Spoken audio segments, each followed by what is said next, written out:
Hello viewers, আজকের ভিডিওতে আমি আপনাদেরকে দেখাবো আপনাদের এই ফেসবুক আইডির যে লিঙ্ক রয়েছে, এই লিঙ্কটা আপনারা কপি করে আপনাদের বন্ধুদেরকে আপনারা কিভাবে পেশ করবেন, মানে শেয়ার করবেন।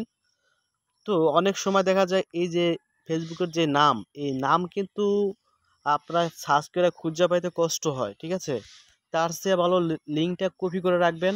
যে কোনো সময় যে কোনো বন্ধু বান্ধবকে ফলো বাড়ানোর জন্য আপনি তাদেরকে লিঙ্ক শেয়ার করে লিঙ্কটা তাদেরকে দিতে পারেন, তারা খুব সহজে আপনার এই ফেসবুক আইডিটা খুঁজে পাবে, ঠিক আছে? তো আজকের ভিডিওতে আমি আপনাদেরকে দেখাই।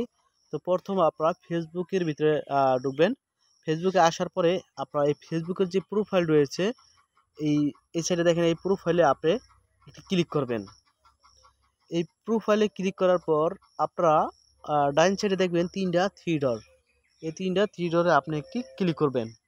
তো আপনারা এখানে আসবেন। এখানে আসার পরে আরেকটা কথা ভাই আপনাদেরকে বলি, আপনারা কেউ রাগ করবেন না। আপনারা চাইলে আমাকে নিচে নামাতে পারবেন, চাইলে আপনারা উপরে উঠাতে পারবেন। তো আপনাদেরকে রিকোয়েস্ট করবো ভাই, এই ভিডিওগুলো বানাতে কষ্ট হয়, আপনারা আমার এই ভিডিওতে একটা লাইক দিবেন, ভালো লাগলে কমেন্ট করবেন, রিকোয়েস্ট রইল। তারপর সবার নিচে আপনারা যদি ফলো করেন, এখানে কিন্তু দেখতে পাবেন ইউর প্রোফাইল লিঙ্ক। এই ইউর প্রোফাইলের লিঙ্কের নিচে কিন্তু আপনারা এখানে কিন্তু দেখতে পাচ্ছেন লিঙ্ক, ঠিক আছে? এই যে এখানে কিন্তু আপনারা লিঙ্ক দেখতেছেন, আর সবার নিচে যেটা রয়েছে কপি লিঙ্ক। এই কপি লিঙ্কের উপরে আপনারা এটা টাচ করবেন। টাচ করার পরে এরকম আসবে, তারপর কন্টিনিউতে ক্লিক করবেন।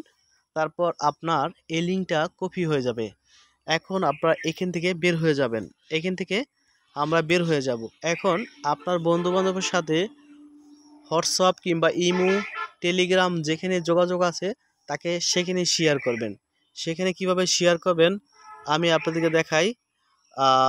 আমি যদি আপনাদেরকে দেখাতে যাই, এই দেখেন একটা আইডির ভিতরে আমি ঢুকি। আমি ইমোতে প্রবেশ করলাম। ইমোতে আসার পরে আমি যেমন আমার এক বন্ধুকে আমি এই লিঙ্কটা শেয়ার করব, তার আইডিতে আমি ক্লিক করব। তার আইডিতে ক্লিক করে তারপর আমরা আইডির এই যেখানে একটা টিকা এখন লাফালাফি করতেছে, একটু হাতের আঙুল একটু চাপ ছাড়বো। ছাড়ার পরেই এখানে দেখবেন পেজ, এই পেজে আমরা ক্লিক করব। লিঙ্কটা কিন্তু এখানে চলে আসবে, এই তীরে ক্লিক করব। এখন কিন্তু ওই বন্ধুর কাছে আমাদের এই লিঙ্কটা কিন্তু ফেসবুকের লিঙ্কটা কিন্তু চলে গেছে। সে এই লিঙ্কে ক্লিক করে কিন্তু খুব সহজেই আমাদের ফেসবুক আইডিটা খুঁজে পাবে। তো বুঝতে পারছেন আপনারা। আপনাদের কোনো মতামত থাকলে অবশ্যই কমেন্টে জানাবেন। কোন ধরনের ভিডিও চান সেটা আমাকে কমেন্টে জানাবেন। ভালো থাকবেন। আল্লাহ।